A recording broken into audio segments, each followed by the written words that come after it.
आलिका व अस्हाबिका या हबीब अल्लाह। अस्सलातु वस्सलामु अलैका या नबी अल्लाह व अला आलिका व अस्हाबिका या नूर अल्लाह। नवैतु सुन्नतल इअ्तिकाफ। दुरूद पाक पढ़ने के बेशुमार फ़ज़ाइल व बरक़ात हैं। काबे के बदरुद्दुजा, तौबा के शम्सुद्दुहा सल्लल्लाहु तआला अलैहि वसल्लम का फ़रमान आलीशान है कि जो कोई शख्स जुमा के दिन मुझ पर 200 मरतबा दुरूद पाक पढ़े, रब्बे करीम उसके 200 बरस के गुनाह मुआफ़ फरमा देता है। उसके 200 बरस के गुनाह मुआफ़ कर दिए जाते हैं। तो ये बड़ा मुबारक दिन है। इस दिन हमें कसरत से दुरूद पाक पढ़ने चाहिए और फ़ुज़ूल कामों से अपने आप को बचाना चाहिए। आइए मिलकर मोहब्बत के साथ बाआवाज़ बुलंद दुरूद पाक पढ़ लें। सल्लु अलल हबीब सल्लल्लाहु तआला अला मुहम्मद सल्लल्लाहु अलैहि वसल्लम। हम अल्हम्दुलिल्लाह कोशिश करते हैं कि अपने जुमा के बयान में कुरान मजीद फ़ुरक़ान हमीद की किसी एक आयत का तर्जमा और उसकी तफसीर और फिर उसके बारे में कुछ मदनी फूल हासिल करते हैं। ये भी कोशिश होती है कि बिलखुसूस उन आयतों को डिस्कस किया जाए, उन आयतों के बारे में जाना जाए जिसमें रब्बे करीम ने बराह रास्त मोमिनीन से ख़िताब फरमाया। यानी मुझसे और आपसे अल्लाह ने कुरान मजीद में जो बात की है, हम उन आयतों को बिलखुसूस सुनते और पढ़ते हैं। आज कुरान पाक की जो आयत हम सुनेंगे, पारा नंबर 3 है, सूरह बकरा है और आयत नंबर 278 और 279 है। पहले मैं तिलावत कर देता हूँ उसका तर्जमा और फिर इंशाअल्लाह इस मौजू को लेकर आगे बढ़ते हैं। अल्लाह करीम कुरान मजीद में इरशाद फरमाता है, बिस्मिल्लाहिर्रहमानिर्रहीम, या अय्युहल्लज़ीना आमनुत्तक़ुल्लाह वज़रू मा बक़िया मिनर रिबा इन कुन्तुम मुअ्मिनीन फ़इल्लम तफ़अलू फ़अज़नू बिहर्बिम मिनल्लाहि व रसूलिहि व इन तुबतुम फ़लकुम रुऊसु अम्वालिकुम ला तज़लिमून व ला तुज़लमून।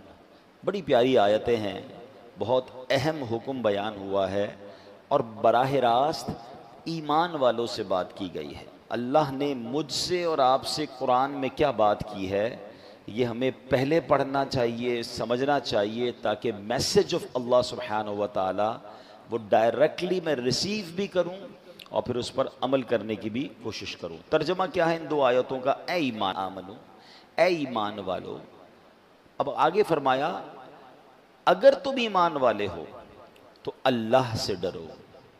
यानी आप देखिए कुरान में जा बजा हमें रब्बे करीम ने अपने अपने खौफ का जिक्र फरमाया। यहाँ इससे मुराद ये है कि हमें अल्लाह की फर्मा बरदारी करनी है, अल्लाह पाक की नाराज़गी वाले कामों से अपने आप को बचाना। ईमान वाले हो तो अल्लाह से डरो और जो सूद बाकी रह गया है उसे और अगर तुम तौबा करो तो तुम्हारे लिए अपना असल माल लेना जायज़ है। न तुम किसी को नुकसान पहुँचाओ और ना तुम्हें नुकसान हो। अब इस आयत का शान नुज़ूल क्या है, ये किस पस मंज़र में नाजिल हुई? बाज़ औक़ात कुछ आयतों के पीछे पूरा बैकग्राउंड होता है, कोई वजह होती है, कोई वाक़या होता है, फिर अल्लाह करीम का हुक्म नाजिल होता है। तो इसका बड़ा ज़बरदस्त जो है वो यूँ समझिए कि बैकग्राउंड है। ये आयत उन लोगों के हक़ में नाजिल हुई जो सूद की हुर्मत यानी सूद हराम का हुक्म जो है नाजिल होने से पहले सूदी कारोबार करते थे। यानी उस वक्त तो नाजायज़ नहीं था, अल्लाह की तरफ से मना नहीं हुआ था। अब बहुत सारा सूद लेना बाकी था, यानी जो प्रॉफिट था वो उनका लेना बाकी था। और अब कुरान का हुक्म आया और हुक्म ये दिया गया कि अब पिछला सूद जो आपने लेना है वो भी लेने की इजाज़त नहीं है, वो माफ़ कर दो, वो छोड़ दो, वो ख़त्म कर दो। अगर तुम ईमान वाले हो तो जो सूद लेना बाकी है उसे छोड़ दो। और दूसरी आयत में फरमाया गया कि सूद की हुर्मत का यानी सूद हराम होने का हुक्म नाजिल हो चुका। अब इसके बाद भी जो सूद का लेन देन करेगा वो अल्लाह ताला और उसके रसूल से जंग का यकीन कर ले। ऐलान क्या कर दिया गया कि ये काम करने वाला गोया अल्लाह और उसके रसूल से जंग कर रहा है। अब ये कितना सख्त हुक्म है, यानी हमें डराया गया कि जब अल्लाह से कोई जंग करेगा तो फिर तो उसने बर्बाद ही होना है। फिर तो कोई ऐसा तो माद अल्लाह सोच ही नहीं सकता ना कि मैं अल्लाह से जंग करके जीत जाऊंगा, है तो इसका मतलब बर्बादी है। फिर आगे फरमाया ये क्यों आई, ये शदीद तरीन वईद है, यानी समझा दिया गया कि ये इतना बुरा काम है कि ये अगर फिर भी तुम नहीं मानोगे तो अल्लाह और उसके रसूल से जंग के लिए तैयार हो जाओ, यकीन कर लो। और अल्लाह अकबर।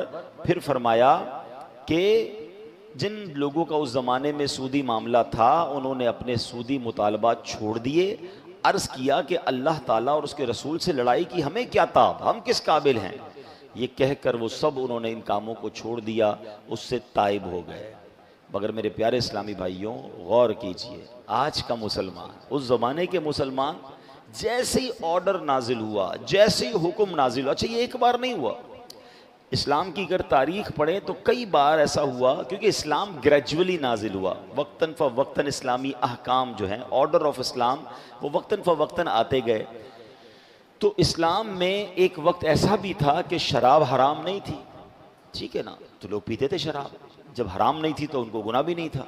मगर जैसे ही शराब की हुर्मत का, शराब के हराम होने का हुक्म नाजिल हुआ तो रिवायतों में आता है कि मक्के की गलियों में पानी की तरह शराब बहने लगी, यानी लोगों ने अपने बर्तन तोड़ दिए, अपने शराब के कूजे जो भी थे सब बहा दिए।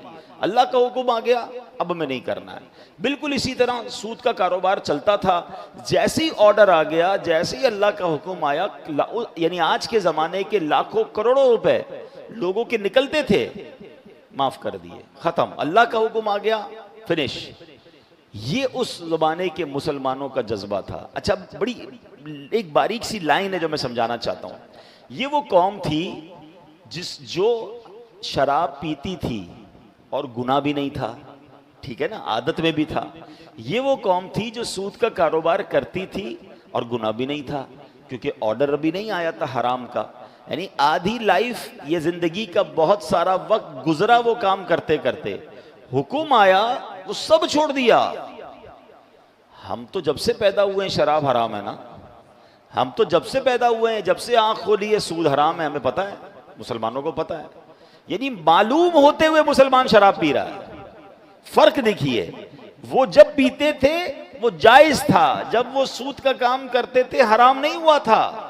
मगर हुक्म आया तो जो आदतें थी वो राइट अवे, ऐसा नहीं थोड़े दिनों बाद थोड़ा वक्त ले लें, यार अभी थोड़ा टाइम लगेगा, अगले साल तौबा कर लेंगे, नहीं, इधर हुक्म नाजिल हुआ, इधर बर्तन टूटना शुरू हो गए, इधर शराब बहनी शुरू हो गई, इधर हुक्म नाजिल हुआ। सहाबा इकराम ने या जो भी लोग थे कहा हुजूर हमने बस माफ कर दिया, अल्लाह का हुक्म आ गया, लब्बैक। हम पर अल्लाह का हुक्म नहीं आया, हमें नहीं पता। क्या ये बचपन से नहीं सुन रहे कि सूद का काम करने वाला ऐसा जो अल्लाह से जंग करता है? मगर आज लालच, अच्छा लोगों को अलग अलग स्टाइल से, ये जो सूदी इदारे हैं, सूदी जो कॉर्पोरेट्स हैं या जो भी इदारे हैं, वो अट्रैक्ट कैसे करते हैं? परेशानी किस बात की? घर बनाना है, हम आपको कर्जा देंगे।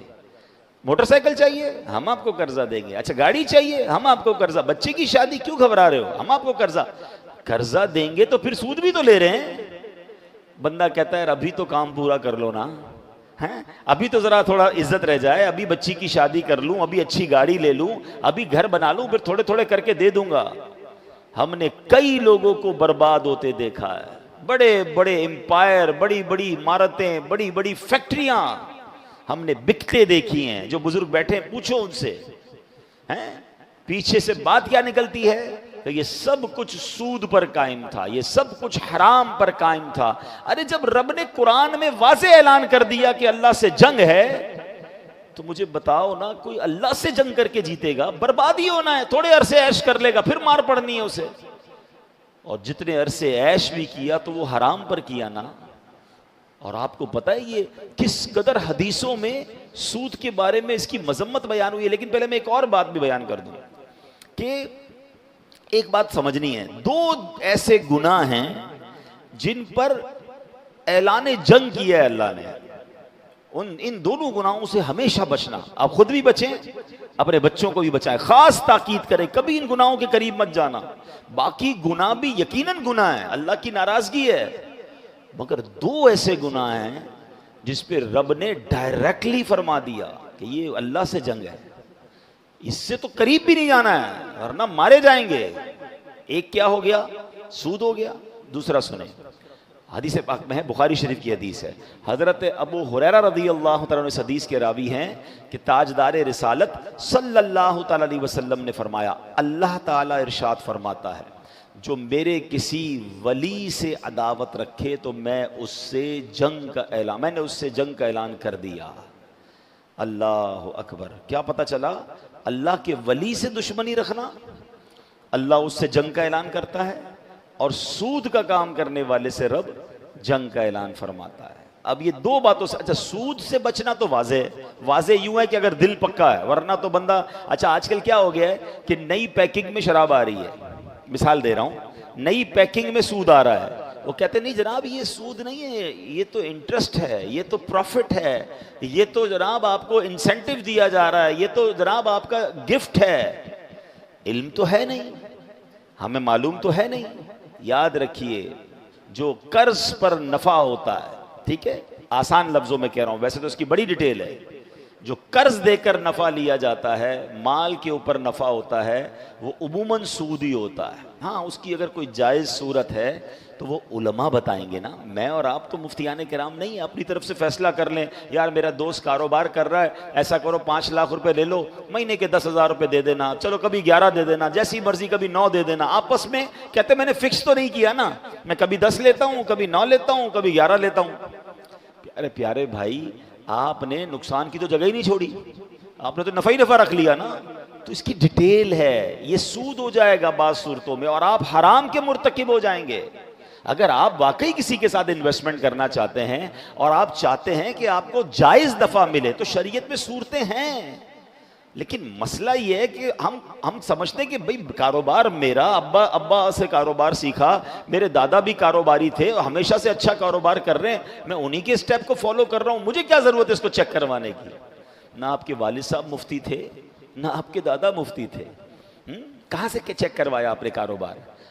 देखिए ना, शरीयत का फैसला तो मुफ्तियाने किराम उलमा करेंगे ना। कोई भाई, मैं नहीं कहता हर कारोबारी डील लेकर उलमा के पास जाएं, एक बार जाकर अपना पूरा कारोबार, बल्कि मैं तो नौकरी वाले इस्लामी भाइयों से भी गुजारिश करूंगा, कोई हरज नहीं होता। आप माशाल्लाह, हमारी तो इस मस्जिद के इमाम साहब भी बहुत अच्छे आलिम दीन हैं, एक बार उनसे बात कर लें कि मैं इस तरह कारोबार करता हूं या ये नौकरी करता हूं, ये मेरी माहाना आमदनी है, हुजूर मुझे बताएं कि मेरा इसमें जायज़ है या नाजायज़ है। उनको आता होगा वो आपको बता देंगे, वरना मुफ्ती साहब से पूछ के बता देंगे, ठीक है ना। लेकिन हमें ये फिक्र होनी चाहिए कि मेरी आमदनी का एक एक रुपया हलाल होना चाहिए। अच्छा, गड़बड़ पता क्या होती है, बाज़ औक़ात हमारी सारी आमदनी हलाल होती है, कोई एक ऐसा तरीका छोटा सा हमने छोड़ा हुआ होता है जहां हमारी शायद तवज्जो नहीं होती, हम मालूमात नहीं करते, उधर से हराम आ रहा होता है, या वो गलती की वजह से उतना पोर्शन, उतना हिस्सा मेरी आमदनी का हराम हो रहा होता है, हमारी तवज्जो नहीं होती। अब मिसाल देता हूँ, नौकरी, हो सकता है ये सारी बयान जो हो रहा हो तो जो नौकरी करने वाले भाई हैं वो कहें यार ये तुम पैसों वालों का मसला है, सूद का काम तो वो करते हैं, हम तो अच्छा खासा जॉब करते हैं। यकीनन जॉब करने वाले के आमदनी में हराम शामिल होने के चांसेस कम हैं, मगर चांसेस हैं। अब वो कैसे हैं? मिसाल के तौर पे वो टाइम पे नहीं जाता, ठीक है ना, उसकी 8 घंटे की ड्यूटी है, काम 7 घंटे का करता है, और जनाब हाजिरी 8 घंटे की लग रही है, पैसे भी 8 घंटे के ले रहा है।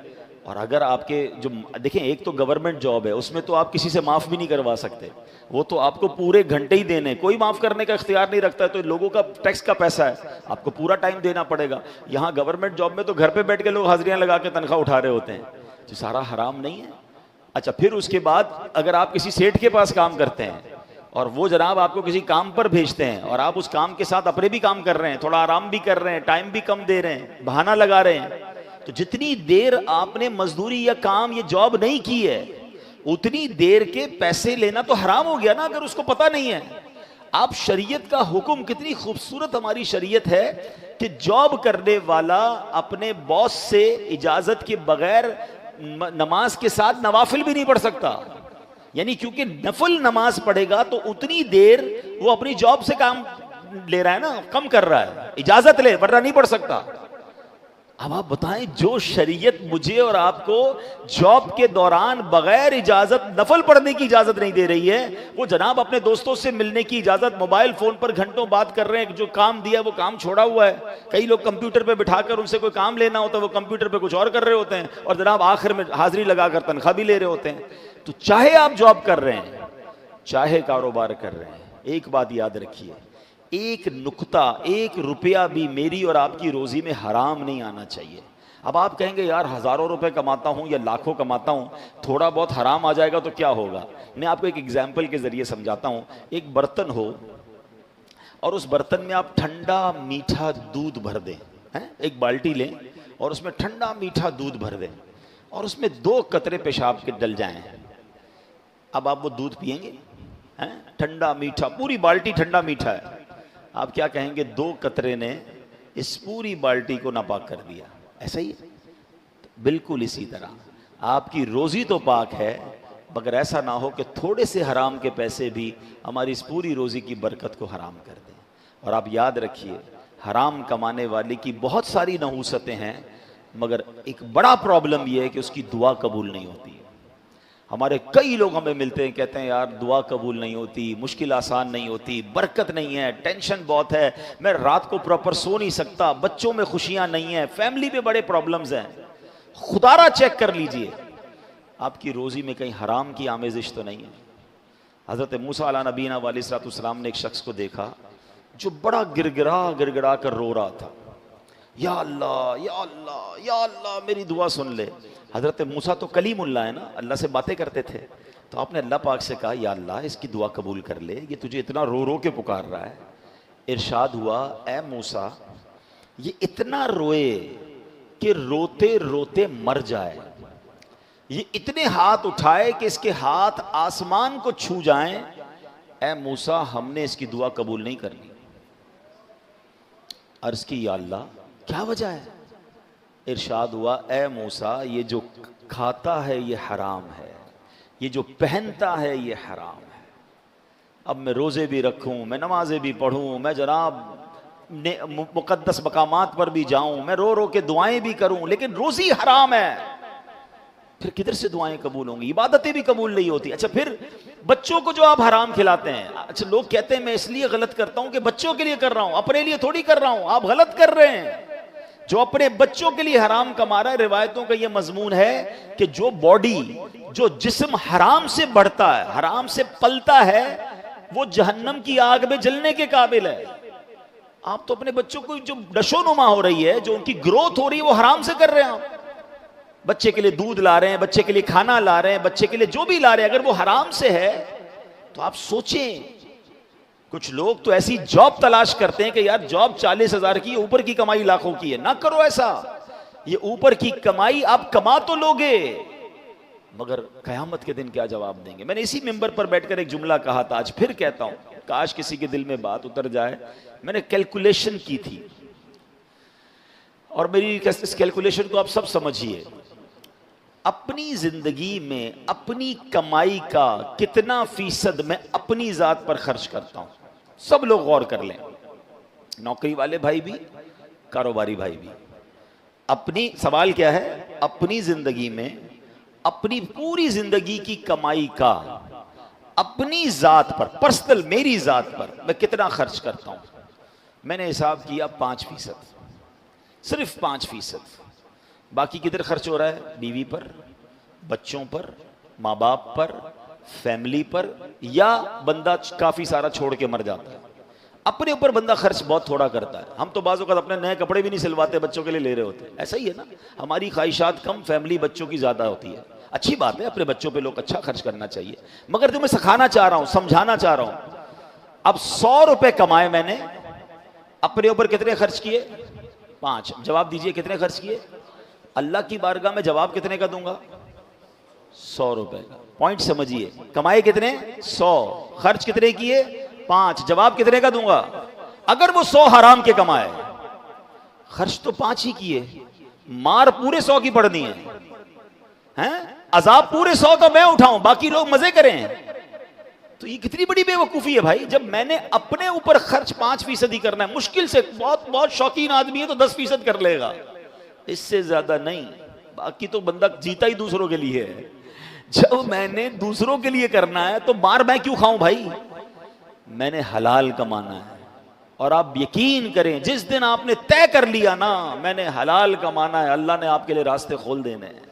वो आपको सुकून भी देगा, वो बरकत भी देगा, वो आसानी भी देगा। कुछ आजमाया जाएगा, टेस्टर जरूर लगता है। बंदा कहे यार आज हराम का शटर बंद किया, कल हलाल का खुला क्यों नहीं, नहीं, थोड़े दिन लगेंगे, चेक किया जाएगा पक्का भी है कि नहीं। कि अल्लाह अल्लाह अल्लाह को ना आजमाया करो, अल्लाह पर भरोसा किया करो। हाँ, अल्लाह को लोग आजमा रहे होते हैं। देखो मौलाना साहब ने तो कहा था एक दरवाजा बंद होगा 10 खुलेंगे, मेरा तो दरवाजा ही बंद हो गया।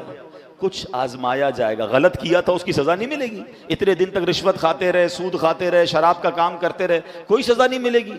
नहीं, थोड़ा टाइम लगेगा, लेकिन जब दरवाजा खुलेगा ना, और ऐसी मिसालें मौजूद हैं। मैं कई ऐसे लोगों को जानता हूं जिन्होंने सूद के खिलाफ फैसला किया, अपनी फैक्ट्री बेच दी, अपनी प्रॉपर्टी बेची, अपना कारोबार बंद किया कि अब सूद नहीं करेंगे, अल्लाह से जंग करके क्या करना है।